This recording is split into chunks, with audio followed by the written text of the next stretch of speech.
नमस्कार साथियों, संख्या पत्ती अपनी क्लास शुरू करते हैं। पीछे की परीक्षाओं में आए पूछे गए क्वेश्चन हैं वो करेंगे। शुरू करते हैं।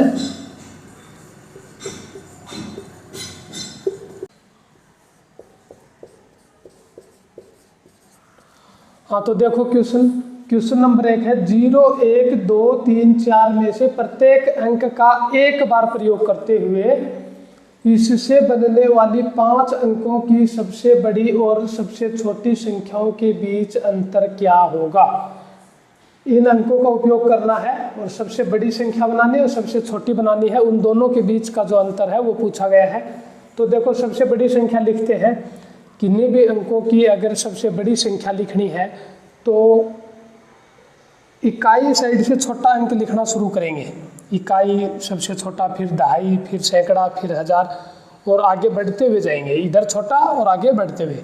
तो इससे सबसे बड़ी संख्या बनानी है तो सबसे पहले क्या लिखेंगे 0, उसके बाद 1, उसके बाद 2, उसके बाद 3 और उसके बाद 4।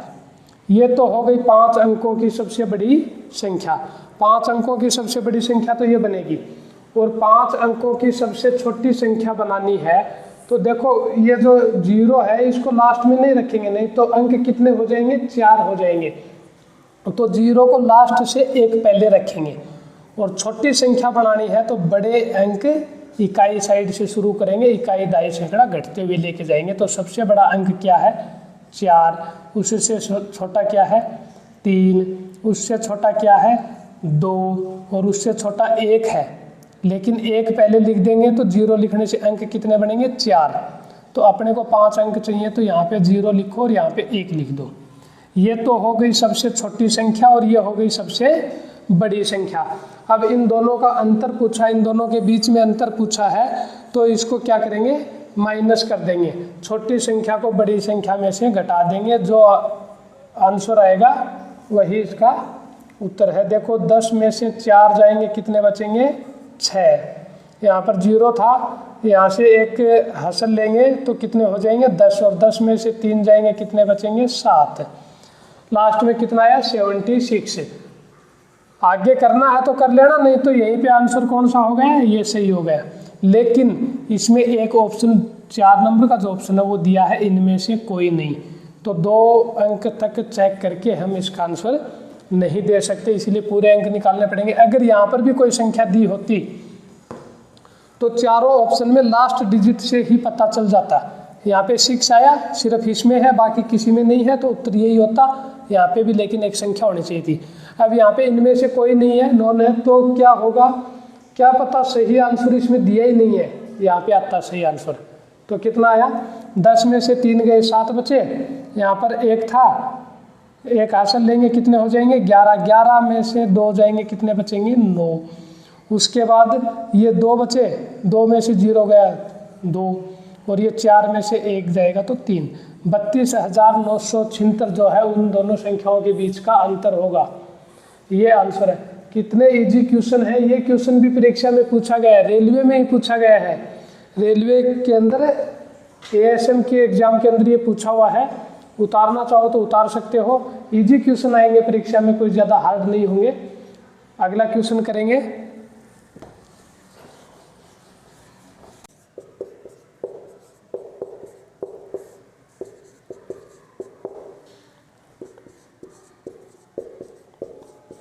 हाँ तो देखो क्वेश्चन नंबर 2 है 4 + 13 = 13 + 4 जोड़ संबंधी किस नियम का उदाहरण है।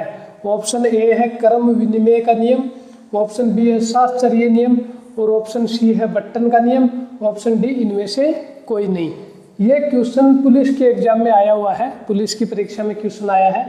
और क्वेश्चन नंबर 3 है 7 प्लस कोष्टक में -13 बराबर है कोष्टक में -13 + 7 जोड़ के किस नियम को बतलाता है। ऑप्शन इसके भी 3 नंबर के भी यही ऑप्शन है, इस 3 नंबर के ऑप्शन भी यही है और 2 नंबर के ऑप्शन भी यही है। कर्म विनिमय का नियम है, शास्त्रीय का नियम है, बट्टन का नियम है और इनमें से कोई नहीं। ये क्वेश्चन भी पटवारी के एग्जाम में आया हुआ है। दोनों क्वेश्चन एक ही हैं, आंसर भी एक ही होना है। अब देख लो कितने इजी क्वेश्चन आते हैं परीक्षा के अंदर। इसमें टाइम कहाँ लगेगा। अगर आपने पीछे पढ़ा याद है आपको, तो देखो a प्लस बी बराबर होता है b plus a plus B किसके बराबर होता है, b प्लस a के बराबर होता है। ये कौन से नियम में है, ये जोड़ के क्रम विनिमय नियम के अंदर है। कौन सा नियम है, ये जोड़ का क्रम विनिमय नियम। तो यहाँ पे 4 को क्या a, 13 को माना b, तो ये b हो गया, ये a हो गया। सेम हो रहा है क्या, a प्लस बी बराबर b प्लस a। कौन सा आंसर होगा इसका, क्रम विनिमय नियम। ये देख लो, 7 को माना है a और -13 को माना है b। इस पूरे -13 को माना है, न कि 13 को, तो चिन्ह बाहर में रह गया प्लस का। अगर ये लिख देता 7 - 13 बराबर 13 - 7, तब ये नहीं होता। अगर ऐसा लिखा होता तब नहीं होता। अभी इसका रिजल्ट भी वही आएगा और इसका रिजल्ट भी वही आना, इसीलिए क्रम विनिमय का नियम है। दोनों में आंसर एक ही होगा। ऐसे ऐसे क्वेश्चन हैं, आप देख सकते हैं, बहुत इजी क्वेश्चन है। पुलिस के अंदर भी पूछा गया है और पटवारी के अंदर भी पूछा गया है। तो अगर जिप्सी चलानी है तो याद कर लेना। कौन सा नियम याद करना है, क्रम विनिमय नियम आपको याद करना होगा अगर आपको जिप्सी चलानी है। और अगर आपको पटवारी बनना है तो भी क्रम विनिमय का नियम आपको याद रखना होगा। पीछे पढ़ाया तो लगा होगा कि ये कहाँ पर पूछा जाता है, कौन सी एग्जाम में ऐसे क्वेश्चन आते हैं। ऐसे क्वेश्चन आते हैं और नंबर उतना ही मिलता है जितना बाकी क्वेश्चन का मिलता है। तो बड़ा इजी क्वेश्चन है, थोड़ा सा याद रखना पड़ेगा आपको। पटवारी लगना है तो भी रखना होगा और अगर जिप्सी चलानी है तो भी रखना होगा। चलो आगे क्वेश्चन करते हैं।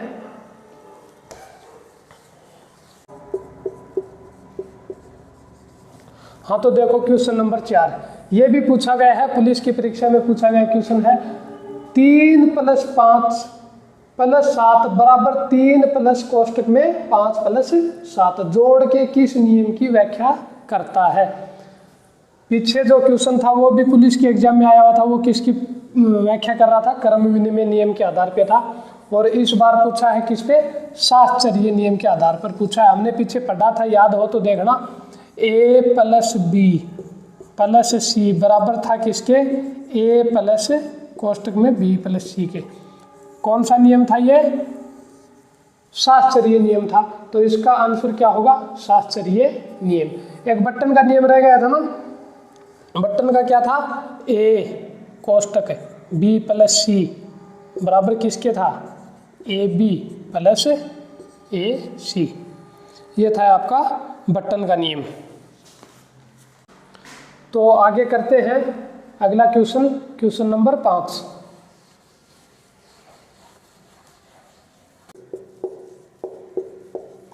हाँ, तो देखो क्वेश्चन, 3 की पावर 4798 के विस्तार में अंतिम अंक क्या है। ऑप्शन ए में 1 है, ऑप्शन बी में 3 है, ऑप्शन सी में 7 है और ऑप्शन डी में 9 है।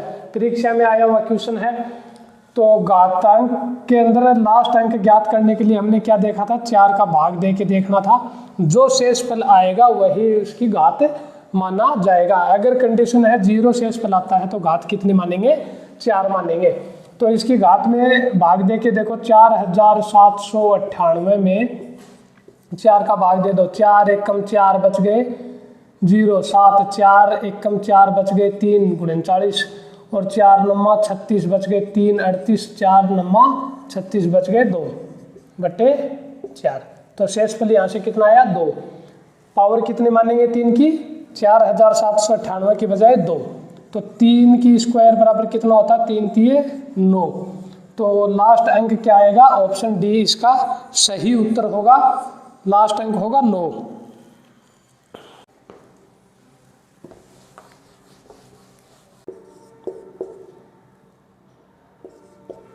हाँ, तो देखो क्वेश्चन नंबर 6, यदि n एक धन पूर्णांक है तो 3 की पावर 2n + 1 प्लस 2 की पावर 2n + 1 के इकाई स्थान में अंक क्या है। ऑप्शन ए है 0, ऑप्शन बी है 3, ऑप्शन सी है 5 और ऑप्शन डी है 7। CDS के एग्जाम में पूछा गया क्वेश्चन है।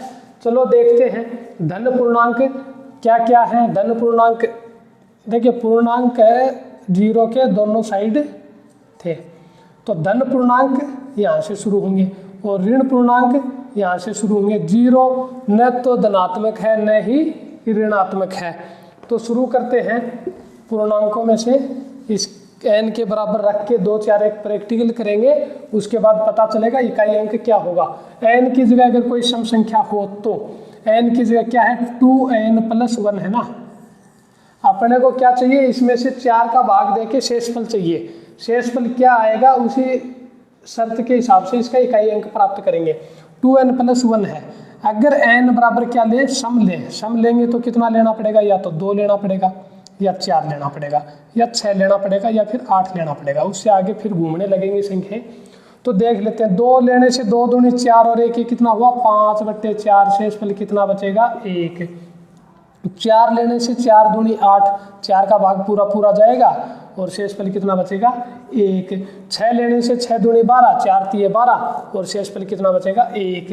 8 लेने से 8 दूनी 16, 4 चौके 16। शेषफल हर कंडीशन में कितना बच रहा है, 1 शेषफल बच रहा है। तो अगर कोई भी सम अंक लेंगे n की जगह पर तो शेषफल कितना आएगा 1। 1 आने से क्या होगा 3 की पावर 1 + 2 की पावर 1 बराबर कितना हो 3 और 2 5।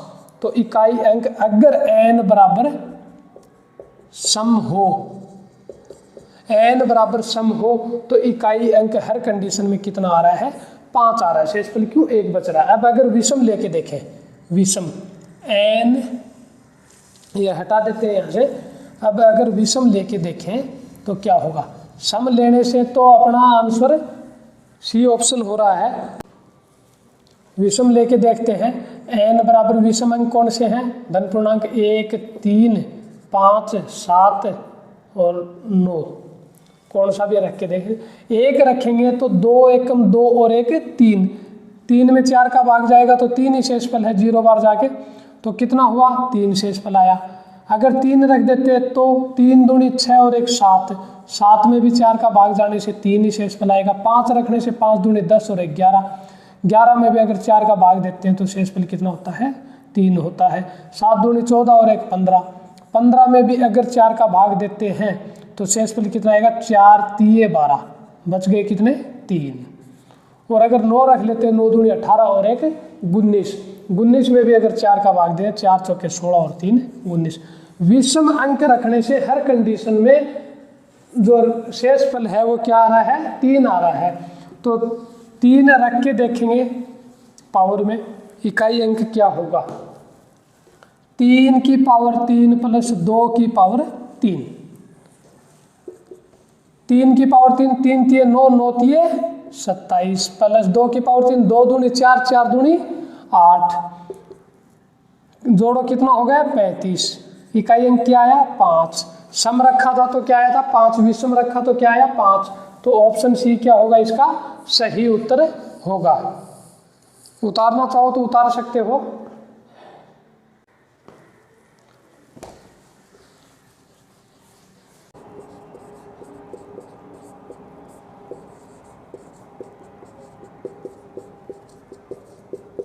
हाँ तो देखो क्वेश्चन नंबर 7, कथन ए दिया गया है 0 एक पूर्ण संख्या है और इसका कारण r दिया गया है, प्रत्येक पूर्णांक एक पूर्ण संख्या होता है या होती है। तो यह परीक्षा में पूछा गया क्वेश्चन है, CDS की परीक्षा में। ऑप्शन ए दिया है a और r दोनों सही है। क्या ये दोनों बात सही है। 0 एक पूर्ण संख्या है। देखो प्राकृत संख्याएं शुरू हुई थी 1 2 और पूर्ण संख्याएं 0 1 2 और पूर्णांक थे वो -1 0 और 1, ये पूर्णांक थे। तो 0 एक पूर्ण संख्या है, ये बात कथन ए तो सही है। 0 जो है वो पूर्ण संख्या में आया है। प्रत्येक पूर्णांक एक पूर्ण संख्या होता है। क्या -1 एक पूर्ण संख्या है, नहीं है। तो ये r जो है ये बात तो है गलत है और ये बात है सही। अब ऑप्शन देखते हैं, a और r दोनों सही है। क्या a और r दोनों सही है, नहीं। तो ये इसका सही उत्तर नहीं होगा। आगे का पढ़ने की जरूरत नहीं, पढ़ना चाहो तो पढ़ सकते हो। और r a का सही स्पष्टीकरण है। क्या इस बात का ये स्पष्टीकरण कर रहा है, ये इसका कोई स्पष्टीकरण नहीं कर रहा है। ऑप्शन बी a और r दोनों सही है, a और r दोनों सही है, परंतु r है वो a का स्पष्टीकरण नहीं कर रहा है। ना तो r वो a का स्पष्टीकरण कर रहा है और ना ही ये दोनों सही है। ऑप्शन सी ए सही है परंतु आर गलत है, ए तो सही है और आर गलत है, ये बात सही है। तो ऑप्शन सी क्या होगा, इसका सही उत्तर होगा। ऑप्शन डी भी देख लेते हैं, ए गलत है, ए गलत है और आर सही है, ये तो इसका एकदम उल्टा हो गया, तो ये नहीं है। तो ऑप्शन सी इसका सही उत्तर होगा। आज की क्लास में इतना ही करेंगे, बाकी का आगे की क्लास में देखेंगे।